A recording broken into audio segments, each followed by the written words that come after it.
Pandangan Lintang mengabur. Dia sudah mulai lemas kehabisan napas. Tubuhnya perlahan mulai tenggelam. Biur. Tubuh atletis itu meluncur menuju Lintang yang mulai menghilang. Sebuah tangan menarik lengan kurus itu. Menariknya ke atas dan terlihat wajah Lintang yang memucat. Jordi menariknya ke tepian. Dia sengaja tidak menuju dermaga karena tahu kayunya sudah mulai lapuk. Lumayan agak jauh, tetapi Jordi terlihat handal dalam berenang. Dengan sekali gerakan tubuh Lintang sudah ada di atas rerumputan pinggir danau. Jordi gegas naik dan melihat keadaan Lintang yang tak bergerak. Dengan perasaan ragu dia menekan dada Lintang hingga tubuh langsing seolah menggelinjang. Tubuh Lintang kembali diam saat Jordi berhenti menekannya.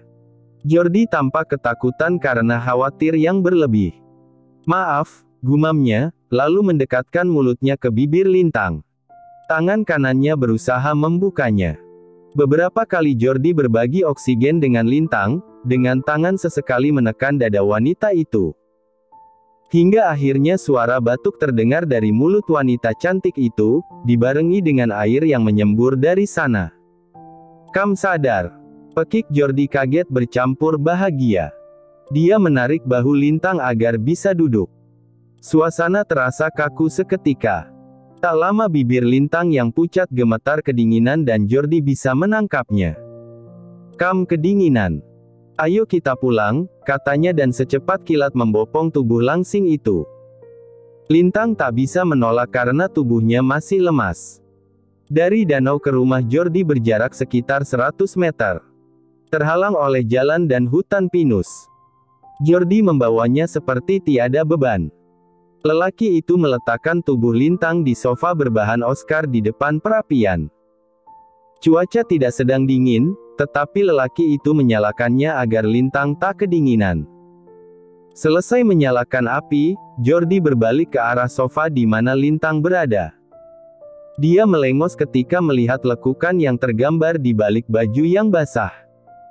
Jordi gegas menuju kamar yang dia siapkan untuk Lintang.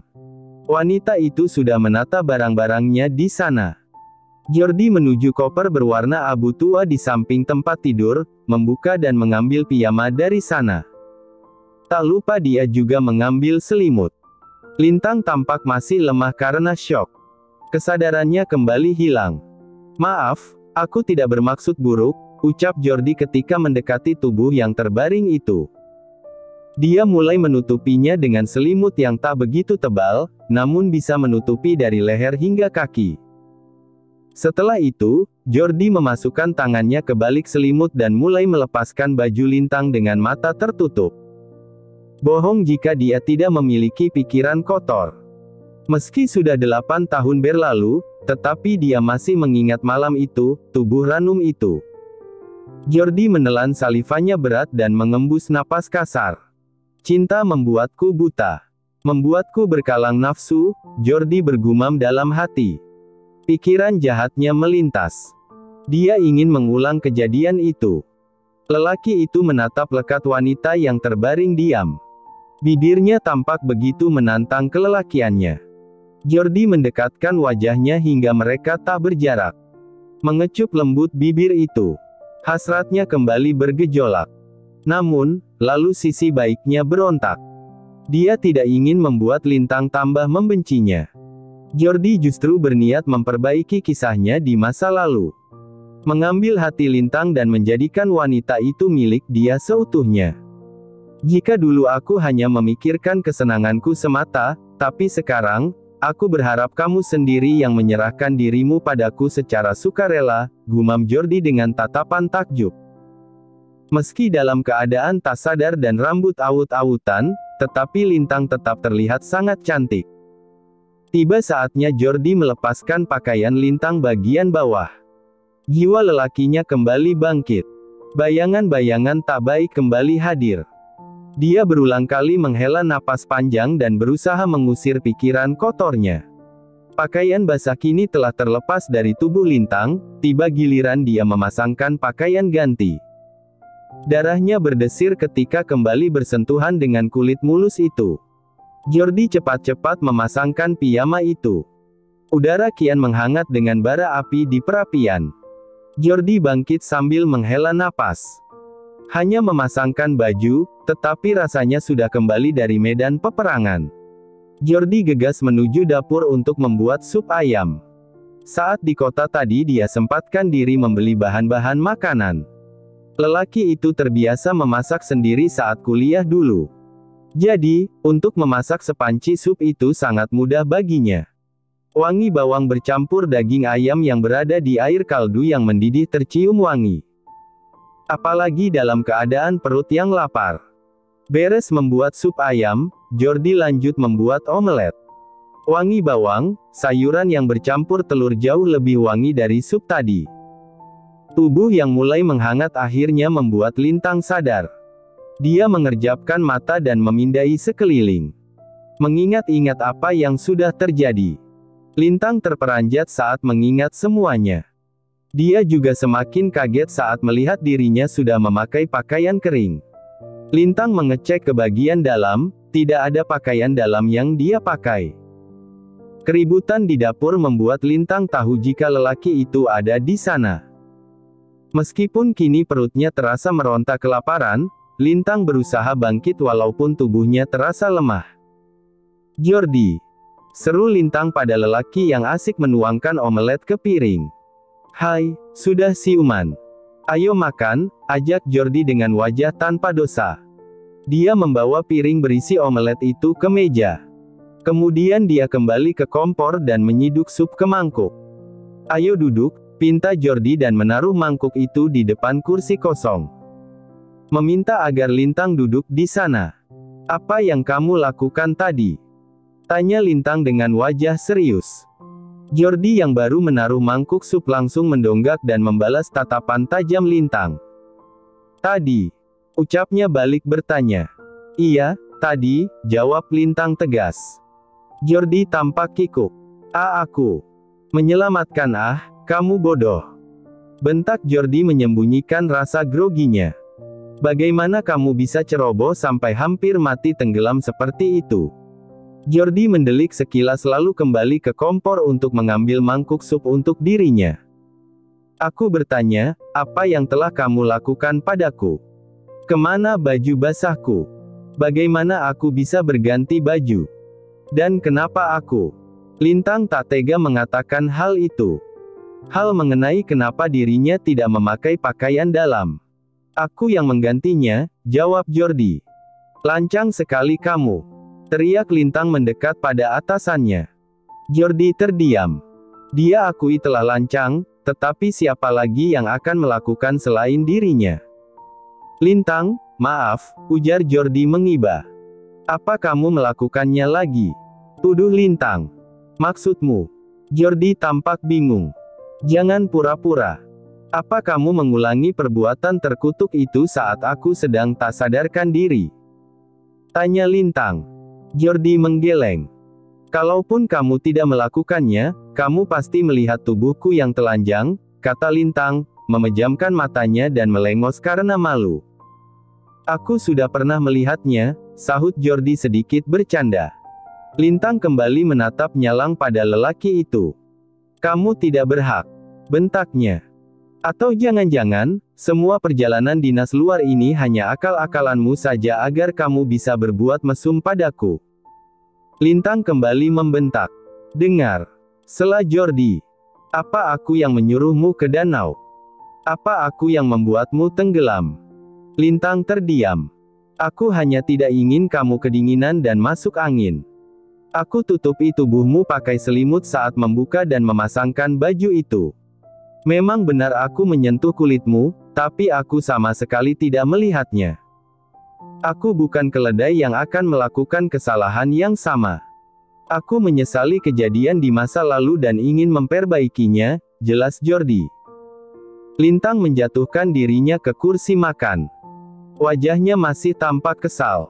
"Kamu bisa saja berkata seperti itu. Siapa yang tahu kebenarannya seperti apa karena aku tidak sadar," kata Lintang. "Kalau kamu tidak percaya, lalu mau kamu apa?" sela Jordi. "Kalau kamu mau, Aku bisa menikahimu agar kamu tidak lagi merasa terbebani karena aku telah melihat tubuhmu. Apa seperti itu? Suara Jordi mulai meninggi. Mimpi. Lintang berdecih. Jordi membuang muka.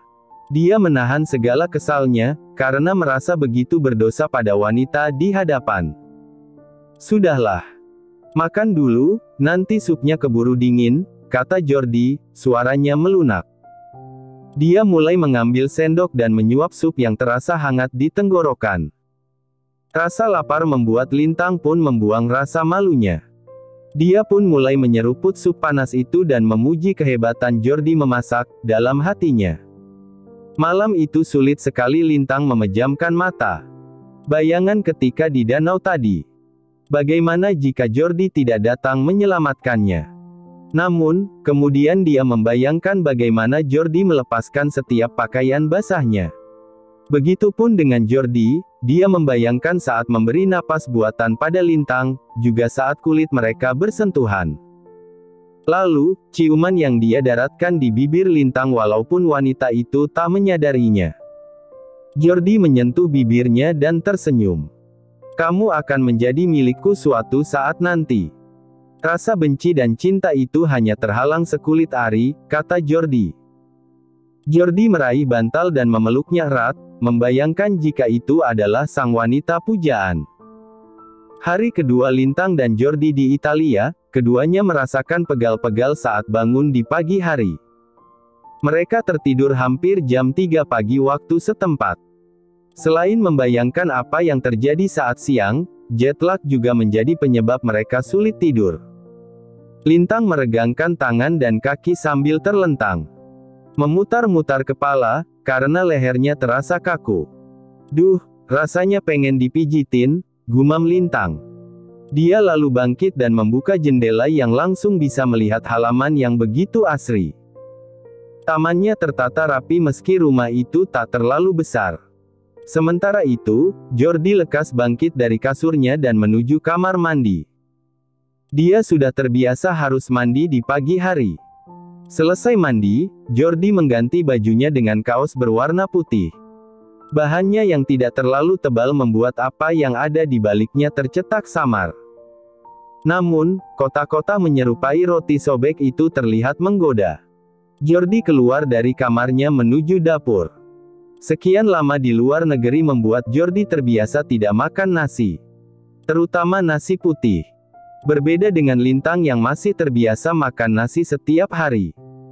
Sebetulnya kemarin Lintang merasa sedikit lapar karena tidak memakan nasi sama sekali, tetapi karena merasa tak enak dan tengsin juga, akhirnya Lintang pasrah saja dan menahan lapar semalaman. Jordi mulai membuka kulkas dan mengeluarkan bahan-bahan untuk dimasak. Dia berencana membuat roti isi dan susu hangat. Dengan terampil dia membentuk daging giling menjadi bulat seukuran roti burger. Wajan anti lengket sudah mengepulkan asap panas. Jordi menuangkan sedikit olive oil ke atasnya, lalu menaruh daging di sana. Lintang mencium aroma daging dan menggelitik perutnya yang keroncongan. Wajahnya terangkat sambil mengendus wangi yang berasal dari dapur. Kakinya juga tanpa sadar menuju ke sana. Jordi menyadari itu.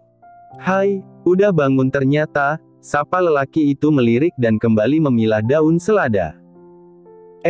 Iya, jawab Lintang malu-malu dan duduk di kursi makan dan memperhatikan Jordi yang berdiri menyamping. Gerakan tangannya membuat kaos yang dipakainya berayun dan kadang mencetak roti sobeknya. Lintang melengos. Tubuh Jordi saat ini dibandingkan dengan saat SMA dulu memang jauh berbeda. Jika dulu lebih ke tinggi kurus, sekarang badannya jauh lebih berisi dengan otot yang kencang. Bisa tolong ambilkan tomat? Pinta Jordi. Di mana? Lintang melongo. Di kebun, jawab Jordi cengengesan. Nggak lucu, deh, Lintang mendelik kesal. Jordi pun tertawa. Iya, di kulkas, dong, sayang. Nggak usah pakai kata sayang juga kali, Lintang kembali mendelik, walaupun tetap bangkit dan menuju benda kotak yang tak jauh darinya. Jordi hanya tertawa kecil. Kulkas besar 4 pintu.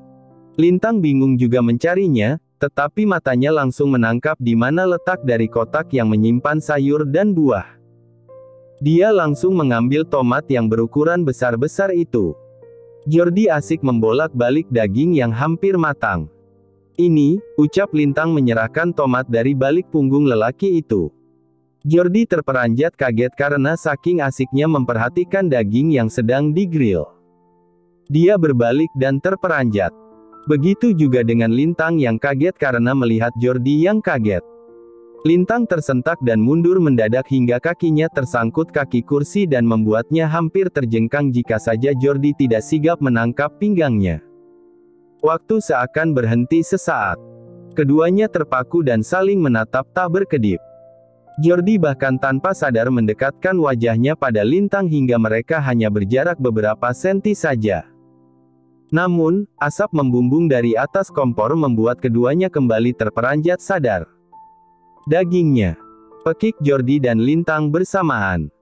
Lelaki itu gegas membetulkan posisi Lintang juga tubuhnya menjadi berdiri. Lalu, dia langsung melihat kondisi daging yang sudah gosong sebelah. "Ya, gosong, deh," rutuk Jordi dan mematikan kompor. "Kamu, sih, begitu aja sampai kaget," sahut Lintang menetralkan hatinya yang masih berdebar cepat. "Aku emang kaget," jawab Jordi. "Sudahlah, aku bikin lagi aja. Kamu mandi dulu sana, biar seger," lanjutnya. Dia merasa tertolong dengan permintaan Jordi itu. Saat ini jantungnya masih juga berdebar karena kejadian tadi. "Aneh. Kenapa mesti grogi gini?" gumamnya dalam hati sembari berlalu ke kamar. Lintang menikmati guyuran air shower yang hangat. Kakinya yang pegal dan urat-urat yang kaku terasa jauh lebih baik. Dia mulai menggosok tubuhnya dengan shower puff dan bermandikan busa. Namun, saat mulai membersihkan buih-buih itu, matanya menangkap sesuatu yang merayap di dinding. Hewan yang sangat ditakutinya. "Hua!" Lintang refleks menjerit. Dia berlari keluar. Untung saja tak lupa menyambar handuk dan melilitkannya di tubuh. Jordi kembali kaget mendengar jeritan Lintang yang membahana. Dia berlari meninggalkan daging yang baru ditaruhnya di atas wajan, menuju kamar yang ditempati oleh Lintang. "Kamu kenapa?" Suara Jordi meninggi karena khawatir. Dia seketika menelan ludah saat melihat pemandangan indah di depannya.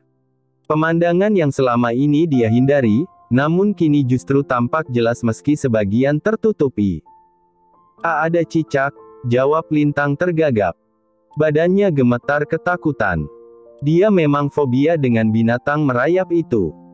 "Ah, kirain apaan?" sahut Jordi dan tubuhnya yang tadi tegang mengendur seketika. Lintang mendekat pada Jordi dan memukul pundak lelaki itu karena kesal telah menyepelekan rasa takutnya. "Kamu menyebalkan sekali," pekik Lintang. Yang namanya fobia itu tidak bisa disepelekan. Matanya melotot dengan tangan memukuli lengan atas Jordi. Tanpa sadar, handuk yang melilit tubuhnya terlepas begitu saja, karena tidak begitu kencang dia sempilkan. Lintang menjerit kaget dan buru-buru mengambil handuk yang jatuh ke bawah kakinya. Sementara itu Jordi langsung membuang muka dan berbalik menghadap ke jendela. "Hei, kamu jangan pura-pura. Kamu pasti tadi mengintip," bentak Lintang menahan malu. Dia terlihat bingung, mau kembali ke kamar mandi tapi takut cicak. Diam di sana juga ada Jordi yang kini membelakanginya. "Aku bersumpah tidak melihat apa-apa," elak Jordi dan berbalik. Namun, Lintang melotot dan memberi isyarat agar Jordi kembali menghadap ke jendela yang terbuka. Lelaki itu pun menurut. "Bohong. Mana ada maling gaku," rutuk Lintang masih dengan perasaan yang campur aduk. "Ya sudah kalau tidak percaya. Lagian, itu bukan salahku juga kalaupun aku melihatnya, tadi," sahut Jordi bercanda. Dia pun heran, kenapa kejadian-kejadian itu terjadi berturut-turut padanya. Lintang tenggelam hingga dia harus mengganti bajunya yang basah, lalu hari ini handuk yang dipakai Lintang terlepas di depan matanya. Memang Jordi melihatnya sekilas, tapi dia gegas berbalik. "Benar-benar menyebalkan," teriak Lintang, lalu mengambil bantal dan memukulkan ke punggung Jordi. Lelaki itu berbalik untuk menahan serangan Lintang. Dia menahan bantal yang dipukulkan Lintang padanya. Lintang juga berusaha menarik bantal itu hingga mereka berebutan. Namun, Jordi akhirnya mengalah dan melepaskan bantal itu dari genggamannya. Akan tetapi, itu justru membuat Lintang hampir terjengkang saking kuatnya dia menarik. Untungnya wanita itu segera berpegangan pada kaos Jordi dan melepaskan bantal dari tangannya. Sayangnya Jordi tidak siap. Dia malah oleng dan ikut terjatuh seiring tubuh Lintang yang terjengkang ke atas kasur. Keduanya mematung dengan tatapan terpaku. Kali ini Jordi benar-benar tidak tahan lagi. Dia semakin mendekatkan wajahnya pada Lintang. "Kamu," ucapnya melotot. "Apa?" tanya Jordi dengan tatapan tak berkedip. Mereka bisa merasakan debaran jantung masing-masing. Kamu. Lintang tak sanggup melanjutkan ucapannya. "Kamu manfaatin situasi." Akhirnya itu yang keluar dari mulut Lintang. Hari ini benar-benar sangat sial baginya. "Awas kamu. Cari kesempatan dalam kesempitan," bentak Lintang berusaha mendorong tubuh Jordi yang tepat berada di atasnya. "Siapa yang nyari kesempatan dalam kesempitan? Kamu. Tadi, kan, kamu yang narik aku sampai jatuh begini," elak Jordi. Meski begitu dia secepatnya bangkit dan langsung berbalik agar tidak melihat pemandangan itu. "Sial," rutuk Lintang pelan dan meraih selimut untuk menutupi tubuhnya. "Cepat pakai baju. Aku sudah lapar," kata Jordi dan gegas keluar dari kamar itu menuju dapur. Lelaki itu menarik napas panjang melihat pemandangan di atas kompor. Daging untuk isian rotinya lagi-lagi gosong walaupun tadi dia sengaja mengecilkan api saat memasaknya. Namun, terlalu lama tadi di kamar Lintang. "Gara-gara cicak, sarapanku hangus," kata Jordi segera mematikan kompor. Mau tidak mau dia akhirnya hanya membuat roti isi keju dengan segelas susu hangat untuk dia juga Lintang. Namun, sampai Jordi selesai sarapan, wanita itu masih mengurung diri di kamarnya. Dia merasa malu sekali karena deretan kejadian yang menimpanya. Jordi bersiap untuk menemui salah satu kawan lamanya saat kuliah dulu. Sementara pertemuan dengan customer baru akan dilakukan esok hari bersama Lintang. "Lintang, aku mau pergi dulu ketemu teman. Kamu mau ikut nggak?" tawar Jordi di depan pintu kamar Lintang. Tak terdengar jawaban. Kemudian Jordi mengulang pertanyaannya sambil mengetuk. "Enggak, kamu pergi aja sendiri," sahut Lintang dari dalam. "Oke, aku berangkat dulu ya. Kamu telpon aku aja kalau ada apa-apa," balas Jordi dan meninggalkan rumah. Lintang mengendap mendekati jendela. Dia memastikan jika Jordi sudah benar-benar pergi dari rumah. Setelah mobil Rolls-Royce Silver itu keluar dari gerbang, Lintang gegas keluar dari kamarnya. Perutnya sudah keroncongan dari tadi, tapi dia benar-benar malu bertemu Jordi untuk saat ini. Hatinya benar-benar kacau jika mengingat kejadian tadi. Saat masuk area dapur mata Lintang melebar. Senangnya melihat roti dan segelas susu sudah ada di sana.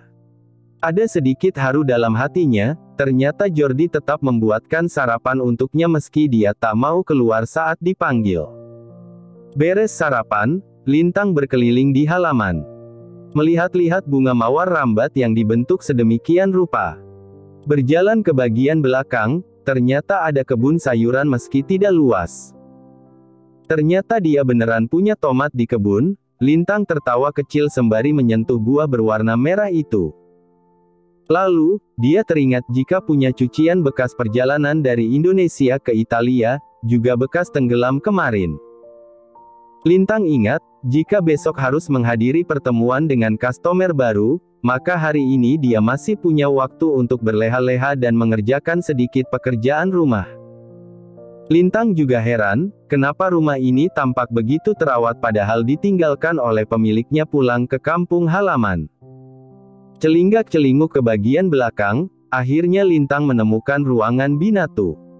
Sebuah mesin cuci seperti yang sering dia lihat di laundry ada di sana. Di pojok teronggok tumpukan baju kotor di dalam keranjang. Lintang segera memilahnya. Di saat itu, terdengar suara bel. Alis wanita itu bertaut. "Siapa ia?" gumamnya, lalu meninggalkan kegiatannya dan menuju pintu.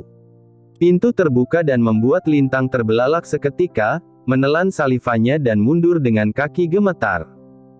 Dia masih ingat dengan wajah itu. Salah satu orang yang ada di malam terkutuk itu. Lelaki itu melangkah masuk dengan seringaian menjikan. "Bagaimana kamu bisa di sini?" tanya Lintang ketakutan. "Aku." Dia menunjuk hidungnya sendiri sambil tertawa mengejek. "Tentu saja Jordi yang menyuruhku ke sini. Dia bilang dia ingin berbagi perempuan denganku," lanjutnya. Lalu terdengar tawa membahana. Lintang semakin mundur ketakutan. Terima kasih sudah menonton, guys.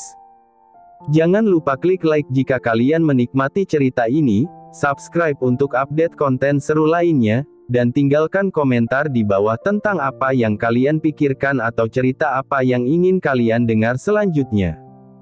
Dukungan kalian sangat berarti. Sampai jumpa di video berikutnya.